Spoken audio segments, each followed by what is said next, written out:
Edward Bose, professionally known as Major Edward Bose, was an American radio personality of the 1930s and 1940s whose Major Bose Amateur Hour was the best-known amateur talent show on radio during its 18-year run on NBC Radio and CBS Radio.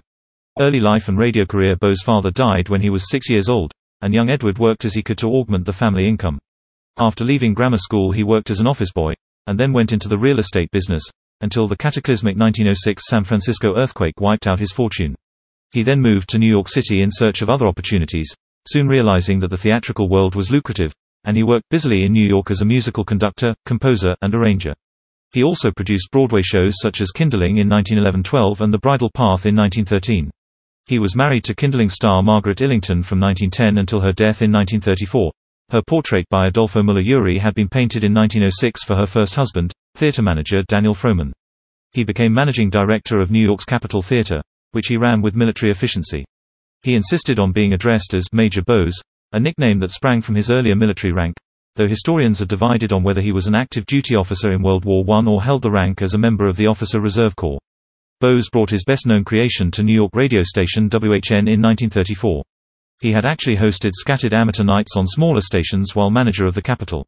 Within a year of its WHN premiere, the original Amateur Hour, its original name, according to historian Gerald Nachman, was Major Bose and His Capitol Family, began earning its creator and host as much as $1 million a year, according to Variety.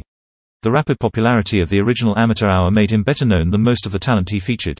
Some of his discoveries became stars, including opera stars Lily Pons, Robert Merrill, and Beverly Sills, comedian Jack Carter, pop singer Teresa Brewer, and Frank Sinatra, fronting a quartet known as the Hoboken Four when they appeared on the show in 1935.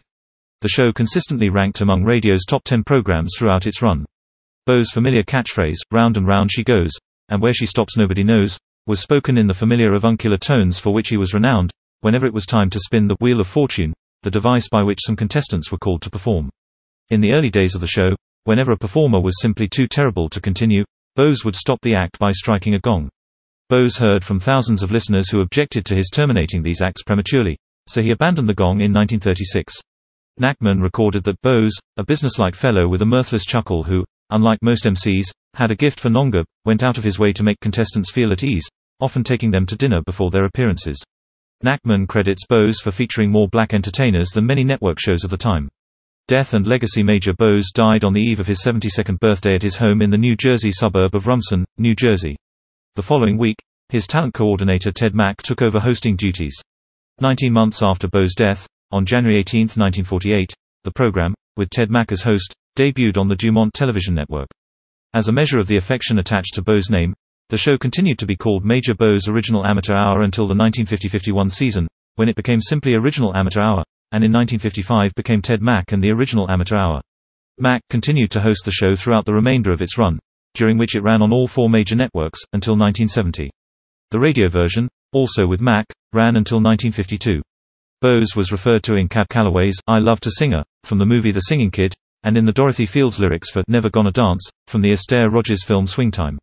He is also referenced in the song "I'm Still Here" from Sondheim's 1971 musical Follies. Bose was a benefactor of the Catholic Church. Our Lady of Victory Church in Lower Manhattan is built on land donated by Bose. Also, the auditorium at Archbishop Stepinac High School in White Plains is named in his honor. He donated some of the rare books at St. Joseph Seminary, Yonkers. In 1939, Major Bose donated his multi-acre Ossining estate, known as Laurel Hill, to the Lutheran Church, where it is still being enjoyed as an ecumenical retreat center.